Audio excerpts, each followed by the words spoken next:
from the lesson of what's been happening over the course of the last year, that the previous...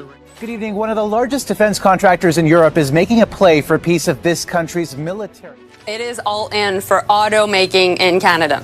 So it is supporting Toyota, Honda that are producing 77% of all our... Is Canada really turning its back on its closest ally? The whispers from Ottawa suggest a groundbreaking shift. An elite European jet, the Rolls-Royce Gripen, is on the table, potentially sidelining American defense giants. Could this move redefine Canada's military alliances for decades to come? Canada's defense strategy just got a major plot twist. Forget what you thought you knew about North American defense integration. The focus is now squarely on Europe, with the formidable Gripen fighter. This isn't just about a new plane, it's a strategic bombshell that could send shockwaves through Washington and Brussels. Discover the real reason Canada is eyeing the Rolls-Royce Gripen and what it means for the future of North American defense. This isn't just about procurement, it's about a high-stakes geopolitical chess match where Canada is making unexpected moves. Uncover the untold story behind Canada's potential shift from American to European military hardware.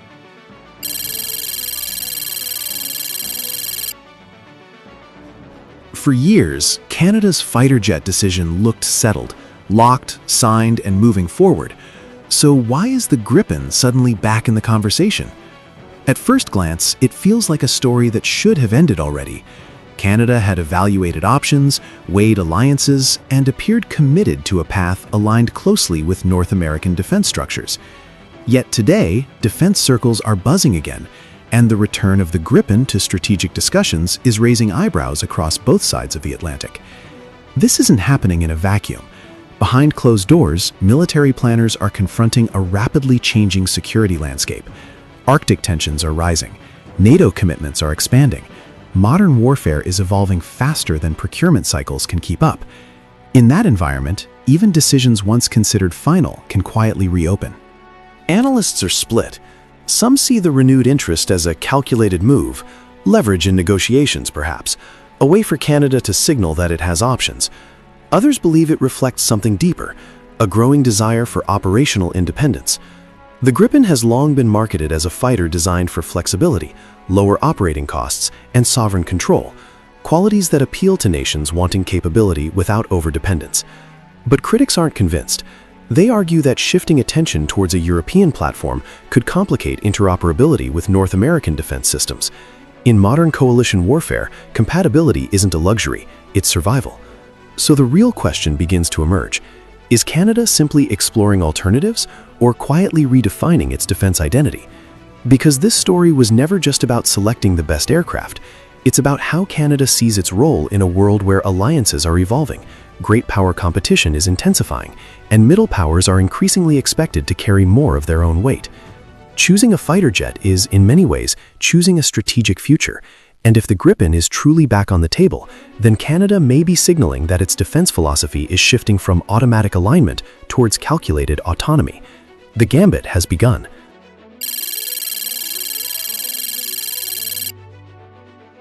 Hovering over this entire debate is a question that refuses to go away. If the F-35 is considered one of the most advanced fighter jets ever built, why would Canada even look elsewhere? To understand that, we need to rewind.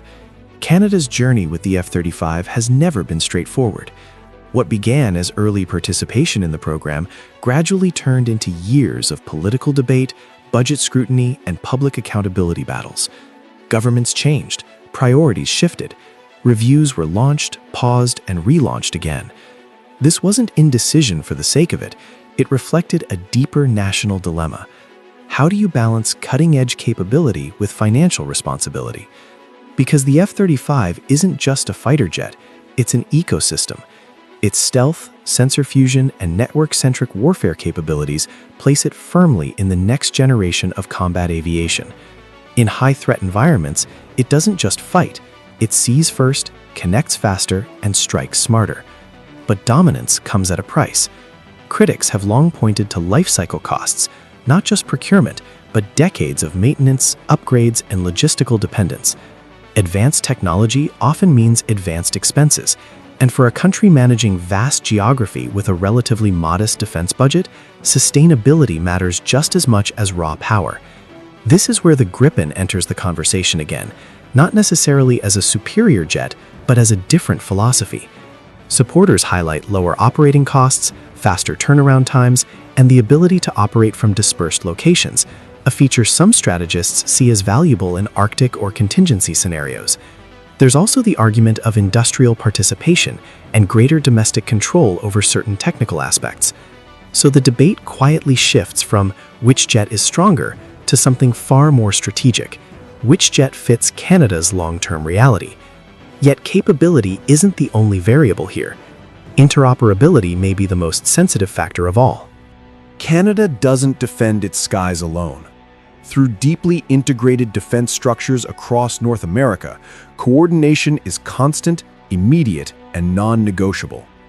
In a real-world crisis, seconds matter, and seamless communication between aircraft, radar networks, and command systems can define the outcome. Introducing a non-American platform wouldn't automatically break that integration. Modern systems are designed to collaborate, but it could introduce layers of complexity. Training pipelines, software compatibility, data sharing protocols, all would demand careful alignment. And in defense planning, complexity is risk. Which brings us back to the shadow the F-35 casts over this entire discussion. Choosing it reinforces continental unity and technological supremacy. Looking beyond it signals something more nuanced, perhaps a willingness to diversify, hedge, and think independently. So the real tension isn't about rejecting America's best. It's about whether Canada believes strategic security comes from maximum capability or optimized flexibility. And that is not just a procurement decision, it's a doctrine decision. If the Gripen conversation is gaining altitude, it may not be happening for technical reasons alone. It could be geopolitical, because across the Atlantic, something significant is unfolding. Europe is quietly rethinking how it defends itself. For decades, European security leaned heavily on American military power, but recent global shocks, shifting priorities in Washington, and prolonged regional conflicts have pushed European nations to invest more aggressively in their own defense ecosystems.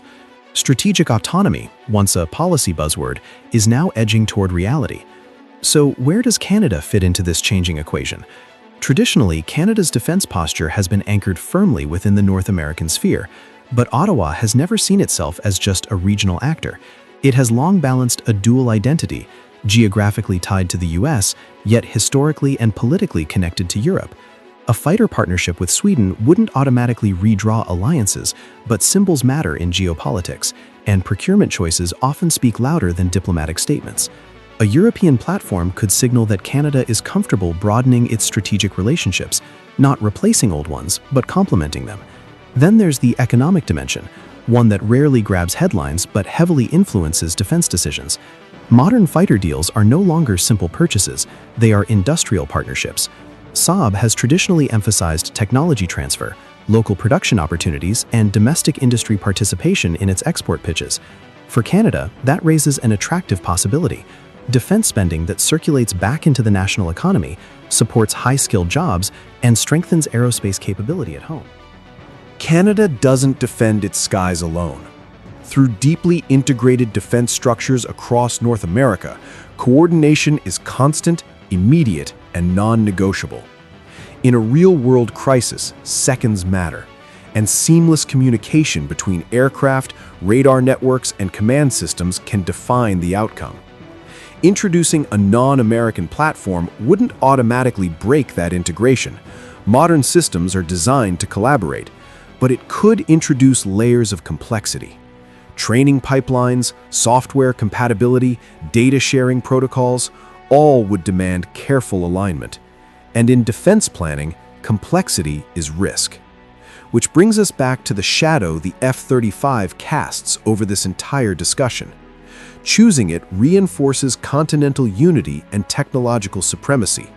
Looking beyond it signals something more nuanced, perhaps a willingness to diversify, hedge, and think independently. So the real tension isn't about rejecting America's best. It's about whether Canada believes strategic security comes from maximum capability or optimized flexibility. And that is not just a procurement decision, it's a doctrine decision. Beneath the fighter jet debate lies a structure so foundational that most Canadians rarely think about it, yet it operates every single day, silently guarding one of the largest airspaces on Earth. North American Aerospace Defense Command, better known as NORAD, is not just a military agreement. It is one of the deepest defense integrations anywhere in the world. For over 6 decades, Canada and the United States have watched the skies together. Radar networks stretch across the Arctic, command structures are intertwined, threat detection is shared in real time. In practical terms, continental defense is not parallel, it is fused, which is why even the possibility of introducing a non-American frontline fighter naturally raises strategic eyebrows. Not alarm bells, but questions. Would a different platform complicate coordination? Could software architectures align seamlessly? Would joint missions remain frictionless in moments where hesitation simply isn't an option? Modern militaries are designed for interoperability, and Sweden-built aircraft already operate within NATO frameworks. Technically, integration is achievable, but defense planning isn't just about what can work, it's about what works instantly, under pressure, at scale. Shared intelligence adds another layer to this equation. Today's air defense isn't defined by speed alone, it's defined by information dominance. Aircraft function as flying data nodes, constantly feeding and receiving battlefield awareness. When platforms speak the same digital language, response times shrink. When they don't, even slightly, complexity grows.